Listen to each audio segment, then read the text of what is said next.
शरद पवारांनी या वयात खोटं बोलणं कमी करावं असा टोला भाजप प्रदेशाध्यक्ष बावनकुळेंनी लगावलाय। शरद पवार आता नाकारत असले तरी त्यांनी अनेकदा भाजपसोबत युतीचे प्रस्ताव दिले होते आणि त्यांच्या पक्षातील नेत्यांनीच याची कबुली दिली असल्याचं बावनकुळेंनी सांगितलं। पिंपरी चिंचवड शहरातील प्रादेशिक परिवहन कार्यालयात गेल्या 5 महिन्यात 9026 नागरिकांचं वाहन परवाने आणि आरसी बुक परत आल्याची माहिती समोर आली आहे। अर्धवट पत्ता, चुकीची नावं तसंच अर्धवट माहिती आणि घरं बंद असल्यामुळे ही कागदपत्र परत आल्याचं प्रादेशिक परिवहन कार्यालयानं सांगितलं। बांगलादेशनं संत्र्यावरील आयात शुल्क वाढवल्यानं शेतकरी संकटात सापडलाय। दरम्यान अमरावती जिल्ह्यातील चांदूर बाजार येथील संत्रा उत्पादकांनी आत्मक्लेश आंदोलन केलेलं आहे। शासनानं आयात निर्यात शुल्कावरती तोडगा काढावा अशी मागणी यावेळी करण्यात आली। पुण्याच्या प्रसिद्ध ज्वेलर्स दुकानांवरती आयकर विभागाच्या धाडी सुरू आहेत। हडपसर, मगरपट्टा, बाणेर या ठिकाणी धाडसत्र सुरू आहे। छापेमारीसाठी आयकर विभागाच्या अधिकाऱ्यांचा मोठा फौजफाटा पुण्यात दाखल झालाय। चंद्रपुरात महाकाली यात्रा महोत्सवासाठी देवी मूर्तीचं जैन मंदिरातून प्रस्थान झालंय। सलग दुसऱ्या वर्षी हा यात्रा महोत्सव आयोजित करण्यात आलाय। यात्रा महोत्सव ट्रस्टच्या वतीनं आमदार किशोर जोरगेवार यांनी मूर्ती पूजा केली। पुण्याच्या शिरूर तालुक्यातील येमाई देवीच्या दर्शनाला भाविकांनी मोठी गर्दी केलेली आहे। श्री येमाईची देवी ही जागृत देवस्थान आहे। भाविकांचं नवस फेडण्यासाठी भाविक इथं नेहमीच गर्दी करत असतात। 350 वर्षांपूर्वीचं हे बांधकाम असलेलं मंदिर आहे।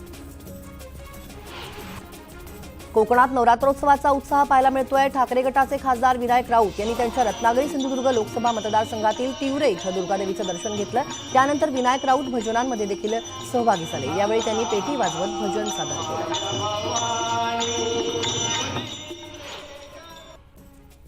मनमाड आणि चांदवड कृषी उत्पन्न बाजार समितीत मूग आणि सोयाबीनच्या भावात चांगली सुधारणा झालेली आहे। सध्या मुगाला प्रति क्विंटल सरासरी 10,880 तर सोयाबीनला सरासरी 4,561 इतका दर मिळतोय। कमी पाऊस झाल्यानं उत्पादनात घट झाल्यामुळे शेतकरी मात्र हवालदिल झालाय। जळगाव जिल्ह्यातील कुर्हेपानाची भागात ज्वारीचं पीक मोठ्या प्रमाणात घेतलं जातं। मात्र यंदा कमी पाऊस आणि लष्करी अळीच्या प्रादुर्भावामुळे उत्पन्नात कमालीची घट झाली आहे। त्यामुळे आता त्वरित पंचनामे करून नुकसान भरपाई देण्याची मागणी शेतकरी करतायत।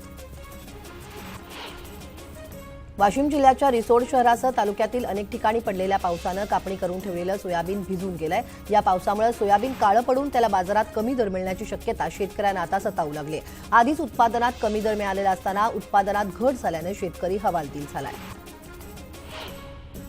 धुळे जिल्ह्यात कमी पर्जन्यमानाचा फटका तृणधान्य पिकांना देखील बसलेला आहे। खरीप हंगामामध्ये कापूस पिकापाठोपाठ मोठ्या प्रमाणात शेतकऱ्यांनी बाजरीची लागवड केली होती। मात्र कमी पावसामुळे बाजरीच्या कणसाची वाढ आता खुंटलेली आहे। गेल्या वर्षी 25 ते 30 पोतं उत्पन्न घेणाऱ्या शेतकऱ्यांना यंदा मात्र 10 ते 15 पोत्यांवरती समाधान मानावं लागतंय।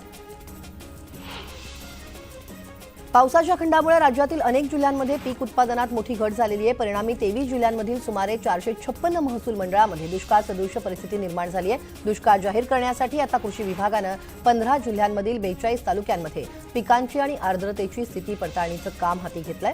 याचा अहवाल राज्य सरकारकडे सादर करण्यात येणार आहे।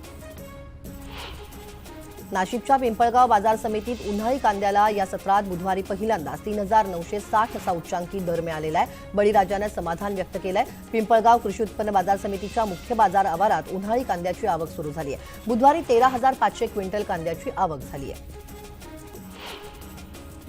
कमी पावसामुळे जिल्ह्यातील खरीप हंगामाचं उत्पादन 50% खाली येणार असल्याचा अंदाज वर्तवण्यात आलाय। आता संभाजीनगरमध्ये रब्बीचं क्षेत्रही निम्म होणार असल्याचा अंदाज वर्तवला जातोय। दिवसेंदिवस जमिनीतील ओलावा घटत असल्यानं यावर्षी सुमारे 1.25 लाख हेक्टरवरील रब्बीचं क्षेत्र घटण्याचा अंदाज वरिष्ठ कृषी अधिकाऱ्यांनी वर्तवलाय। ऑक्टोबर हिटमुळे तापमानाचा पारा 35 अंशांवरती गेलाय। रेल्वे रुळांच्या आकुंचन आणि प्रसरण प्रक्रियेचा समतोल बिघडलेला आहे। त्यामुळे भायखळा, शीव, वाशी, आसनगाव आणि बदलापूरमध्ये प्रत्येकी 20 मिनिटांचा तांत्रिक ब्लॉक घेण्यात आलाय। त्यामुळे अनेक गाड्या भायखळा, चिंचपोकळी, करी रोड, परळ, मस्जिद बंदर, दादर माटुंगा इथे एका मागोमाग एक अडकून पडल्या तर काही गाड्या धीम्या मार्गावरती वळवल्यानं मध्य रेल्वेचं वेळापत्रक पुरतं कोलमडलंय। राज्यभर उन्हाच्या झळा तीव्र झालेल्या आहेत। मुंबईत राज्यातील सर्वाधिक 36.4 अंश सेल्सिअस तापमानाची नोंद झाली आहे। गेल्या काही दिवसांपासून ऑक्टोबर उष्णतेचा तडाखा देखील बसतोय आणि नागरिक हैराण झालेले आहेत। 25 ऑक्टोबरपर्यंत उन्हाच्या तडाख्याचा सामना करावा लागणार असल्याची शक्यता हवामान विभागानं वर्तवली आहे। छत्रपती संभाजीनगरला जायकवाडीतून पाणीपुरवठा करण्याच्या योजनेची जलवाहिनी सुरू व्हायला आणखी 1 वर्ष लागणार आहे. डिसेंबर 2024 मध्ये पाणीपुरवठा केला जाणार आहे. आताच शहरात बऱ्याच ठिकाणी 10 ते 12 दिवसांनंतर पाणी येते, त्यामुळे किमान 1 वर्ष तरी शहरवासियांना पाण्यासाठी त्रास सहन करावा लागणार आहे. अहमदनगर जिल्ह्यातील श्रीरामपूर इथल्या रेल्वे मार्गाच्या विस्तारीकरणासाठी श्रीरामपूर शहरातील तब्बल 1500हून अधिक रहिवाशी आणि व्यावसायिकांना जागा खाली करण्याची नोटीस रेल्वे विभागानं बजावलेली आहे. दरम्यान रेल्वे विभागानं बजावलेल्या नोटिसा बेकायदेशीर असल्याचा आरोप इथल्या स्थानिक नागरिकांनी केला आहे. वाशिम जिल्ह्यातील वीज थकबाकीदारांवरती महावितरणनं कारवाई केलेली आहे. 32 कोटींची थकबाकी असल्यामुळे वारंवार सूचना करूनही वीज बिल थकवणाऱ्या 2368 ग्राहकांचं वीज कनेक्शन महावितरणच्या वतीनं तोडण्यात आलंय. आयुष्मान भारत योजनेअंतर्गत आता वैद्यकीय गरजेसाठी 1.5 लाखांची मर्यादा आता 5 लाखांपर्यंत करण्यात आली आहे. त्यामुळे आता आयुष्मान भारत योजनेअंतर्गत नागरिकांनी कार्ड काढल्यास कुटुंबियांना 5 लाख रुपयांपर्यंत मोफत वैद्यकीय उपचार मिळणार आहेत.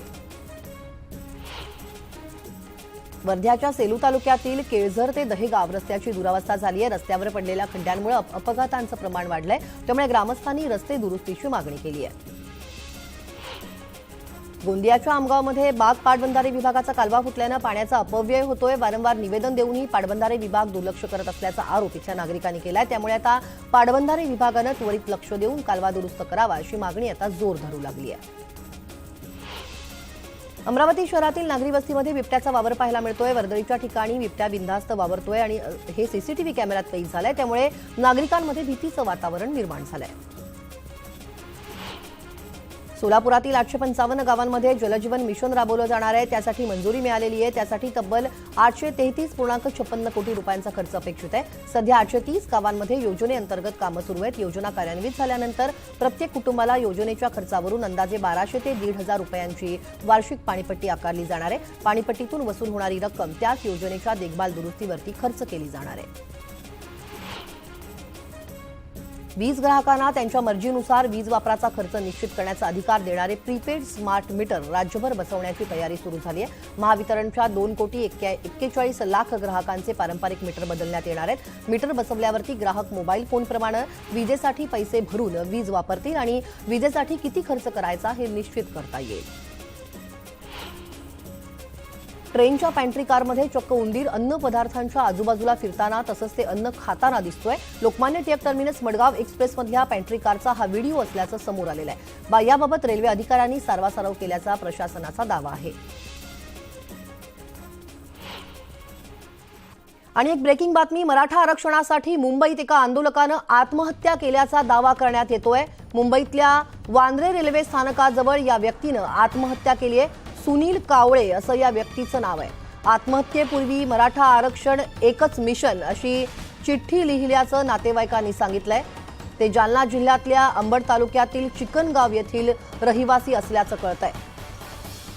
याविषयी अधिक माहिती घेऊयात आमचे प्रतिनिधी रवी जयस्वाल यांच्याकडून. रवी, काय अपडेट? आपण जर बघितलं तर सुनील बाबूराव कावळे असं या आत्महत्या केलेल्या व्यक्तीचं नाव असून ते जालना जिल्ह्यातल्या चिकनगाव येथील रहिवासी आहेत.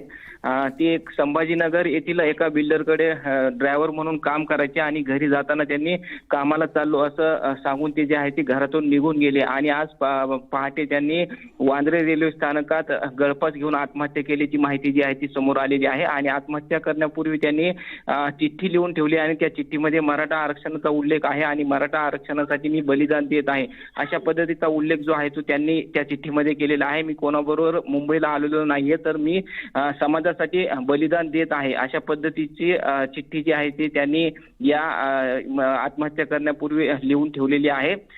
घरी ही माहिती कळाल्यानंतर त्यांच्या घरी जे आहे ते दुःख हळहळ व्यक्त करण्यात येत आहे परिसरामध्ये आणि त्यांच्या घरी पत्नी मुलगा आणि एक मुलगी असा परिवार आहे. धन्यवाद रवी दिलेल्या या सविस्तर तपशिलासाठी. आणि आता पाहूयात उर्वरित घडामोडी वेगवान स्वरूपात. जयंत पाटील आमच्या संपर्कात असून ते अजित पवार गटात येऊ शकतात असा दावा मंत्री धर्मराव बाबा आत्राम यांनी केलाय. जयंत पाटलांचं वरिष्ठ नेत्यांशी बोलणं सुरू आहे आणि त्यांच्यासोबत 8 आमदार येतील असा दावाही आत्राम यांनी केलाय. आमदार अपात्र प्रकरण न्यायप्रविष्ट असल्यानं त्यावर बोलणं योग्य नाही. योग्य वेळी अपात्रतेबाबतचा निर्णय घेऊ अशी प्रतिक्रिया विधानसभा अध्यक्ष राहुल नार्वेकर यांनी दिली. ते देवी महाकाली महोत्सवासाठी चंद्रपुरात आले होते. ओबीसी विद्यार्थी वसतिगृहांचा प्रस्ताव वित्त विभागाकडे धुळखात पडलाय. राज्यातील 72 वसतिगृहांच्या घोषणानंतर अंमलबजावणी शून्यच आहे. तसंच धनगर विद्यार्थ्यांच्या आश्रमशाळांची क्षमता वाढवण्यासही अद्याप मुहूर्त मिळालेला नाहीये. पंतप्रधान नरेंद्र मोदींच्या दौऱ्यासंदर्भात अहमदनगरमधील कोहिनूर मंगल कार्यालयात नियोजन बैठक पार पडली. आतापर्यंत देशातील आणि राज्यातील मोठमोठे नेते आले, त्यांचे कार्यक्रमही घेण्यात आले. मात्र नगरच्या दक्षिणेत एकही कार्यक्रम घेतला गेला नाही अशी खंत आमदार राम शिंदे यांनी व्यक्त केली. यावरती मंत्री विखे पाटलांनी आमच्यात कोणतेही मतभेद नाहीत असं म्हटलंय. बीड जिल्ह्यातील ग्रामपंचायत निवडणुकीसाठी उमेदवारी अर्ज भरण्यास 2 दिवस शिल्लक आहेत. मात्र निवडणूक आयोगाचा सर्व्हर डाऊन झाल्यानं अर्ज भरण्यास अडथळे येत आहेत. त्यामुळे ऑनलाईनची अट रद्द करण्याची मागणी करण्यात आली आहे. पंडित दीनदयाल प्रतिष्ठानतर्फे उपमुख्यमंत्री देवेंद्र फडणवीसांना नागपूरमधील देवगिरी या निवासस्थानी निवेदन देण्यात आलं आहे. बऱ्याच ठिकाणच्या शिवभोजन थाळीच्या बोर्डावर माजी मुख्यमंत्री उद्धवजी ठाकरे या माजी पालकमंत्री नितीन राऊत यांचेच फोटो आहेत. पालकमंत्री या नात्यानं आपण अधिकाऱ्यांना संबंधित ठिकाणचे बोर्ड बदलायला लावावे अशी विनंती या निवेदनातून करण्यात आली आहे. हिंगोलीतील कळमनुरीचे शिवसेना आमदार संतोष बांगर यांचा पुन्हा एकदा फोन कॉल रेकॉर्डिंग व्हायरल झालंय. या फोन क्लिप ही जी ऑडिओ क्लिप आहे त्यामध्ये आमदार बांगर हे पीक विमा कंपनीच्या अधिकाऱ्याला दम देत असल्याचं समोर आलंय. शेतकऱ्यांना योग्य न्याय द्या, नसता माझ्या इतकं वाईट नाही अशी ही ऑडिओ क्लिप सध्या व्हायरल होतीये. छत्रपती संभाजीनगरच्या सिल्लोड तालुक्यातील वांगी बुद्रुक येथील गावकऱ्यांनी मराठा आरक्षणाच्या मागणीसाठी राजकीय नेत्यांना गावात प्रवेश न देण्याचा निर्णय घेतलाय. सर्व राजकीय पक्षांना विरोध दर्शवणारे बॅनर ठिकठिकाणी लावण्यात आले. जळगावच्या फैजपूर येथील प्रांत कार्यालयावर विविध मागण्यांसाठी आदिवासी तडवी भिल्ल एकता मंचच्या वतीनं आक्रोश मोर्चा काढण्यात आला. धनगर समाजाला आदिवासी प्रवर्गातून आरक्षण देऊ नये या मागणीचं निवेदन प्रांताधिकाऱ्यांना करण्यात आलं. हिंदुस्थान कंपोजिट्स कंपनी विरोधात भंडारा जिल्हाधिकाऱ्यांनी कार्यालयासमोर कंत्राटी कर्मचाऱ्यांचं गेल्या 5 दिवसांपासून उपोषण सुरू आहे. कंत्राटी कर्मचाऱ्यांना किमान वेतन द्यावं या मागणीसाठी हे उपोषण सुरू आहे आणि या उपोषणादरम्यान 7 कर्मचाऱ्यांची प्रकृती खालावल्यानं त्यांना ग्रामीण रुग्णालयात दाखल करण्यात आलं. सोलापूर जिल्ह्यातील बार्शी तालुक्यातील एका गावानं मराठा समाजाला आरक्षण मिळत नाही तोपर्यंत सर्व राजकीय पक्षातील नेत्यांना गावात प्रवेशबंदी केली आहे. बार्शी तालुक्यातील गुळपोळी इथल्या ग्रामस्थांनी फलक लावून नेत्यांना गावात प्रवेशबंदी केली आहे. बार्शी तालुका हा मराठा आरक्षण संदर्भातील सोलापूर जिल्ह्यातील केंद्रबिंदू म्हणून ओळखला जातो. अहमदनगरातील हातमपुरा भागामधील क्लेरा हायस्कूलच्या गेटवरती व्यापारी एक कामगार गाड्या लावतात याचा जाब विचारण्यासाठी गेले असता एकाला मारहाण करण्यात आली आहे. चंद्रकांत गायकवाड असं मारहाण झालेल्या व्यक्तीचं नाव आहे. या प्रकरणी कोतवाली पोलीस ठाण्यामध्ये फक्त लेखी गुन्हा दाखल करण्यात आलाय. कोणतीही कारवाई अद्याप झालेली नाहीये. त्यामुळे या विरोधात चंद्रकांत गायकवाड यांनी जिल्हाधिकारी कार्यालयासमोर शवपेटीमध्ये आमरण उपोषण सुरू केलंय. बीडच्या मुर्शदपूर गावातील तुळजाभवानी मंदिरात नवरात्रोत्सवाचा उत्साह पाहायला मिळतोय. मंदिर परिसरात आकर्षक विद्युत रोषणाई करण्यात आली आहे. दर्शनासाठी भाविकांनी मोठी गर्दी केली आहे. शारदीय नवरात्रोत्सवातील आज ललित पंचमी निमित्त टेमलाई टेकडीवरती कोहळा फोडण्याचा पारंपरिक विधी होणार आहे. तर अंबाबाई देवी पारंपरिक वाद्यांसह त्र्यंबोली देवीच्या भेटीला जाणार आहे. दरम्यान उत्सवाच्या पहिल्या 4 दिवसातच 3.5 लाखांहून अधिक भाविकांनी श्रीदेवी अंबाबाईचं दर्शन घेतलं. आज वर्ल्ड कपमध्ये भारत विरुद्ध बांगलादेश सामना रंगणार आहे. भारतानं आतापर्यंत स्पर्धेतील 3ही सामने जिंकलेले आहेत. त्यामुळे या सामन्यातही भारतच विजयी होणार अशी चाहत्यांना अपेक्षा आहे. पुण्यात हा सामना होतोय आणि याबद्दल चाहत्यांमध्ये मोठी उत्कंठा आहे.